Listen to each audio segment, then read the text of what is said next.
I was diagnosed, and 41 years ago was not a terribly good time to get type 1 diabetes. There were no meters. Imagine, you couldn't test your blood sugar. I would go to a lab twice a year to find out what my blood sugar was. That's an amazing thought, right? And I remember being told, as an 18-year-old woman, I could never have children, because that's what they thought back then. And I was given a diet that basically said, don't eat candy bars. And with that, I came out of the hospital after 4 days and went back into my life. I knew so little. And today we know so much more. We are so blessed with the knowledge that we have. This little girl at 18 also felt lonely and a little damaged. I didn't know anybody else with diabetes. Not until I was 40. I didn't know another person. And I always thought, who could understand? You know, all that I have to do to take care of my diabetes. Who would ever take that on with me? And so I hardly ever talked about it. Things have changed. But that's really the feeling I carried around for a very long time.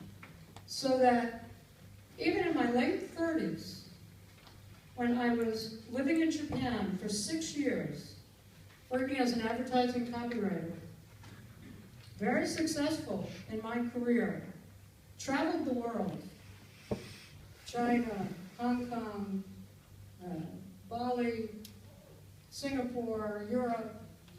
Still, I didn't talk about my diabetes. I thought, who could understand that? Who would take it on? It was still a lonely time, no matter how successful I was. So when I look at you and I think, you are so much smarter than me. You know so much earlier that this is something to stand tall about, to be proud of, to be a part of this movement, to help others. That's an amazing thing. And I'll tell you, when I had my moment of realization, I was actually dating an Australian man who lived in London. And I flew over to London and I spent a week with him.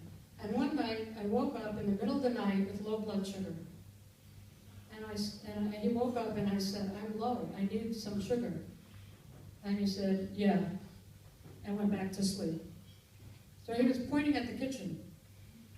So in the dark, I had to go into a kitchen I didn't know and look for sugar. And I remember all I wanted to do was be quiet. I didn't want to wake him up. I didn't want to turn on the light. So for 10 minutes, while my blood sugar is low, I'm looking for something to bring me back up. And finally I found 2 shortbread cookies. I was in London. I found shortbread cookies. I sat on the floor and I ate the cookies. And when I felt better, I crawled back into bed and I said to myself, no more, no more. I'm not going to be with someone who's not going to be part of my diabetes and support me in that. And that was my moment to realize how important it was, this condition, and that it's a part of me, and that I have to advocate for myself. So while we're all advocating for others, we're also advocating for ourselves.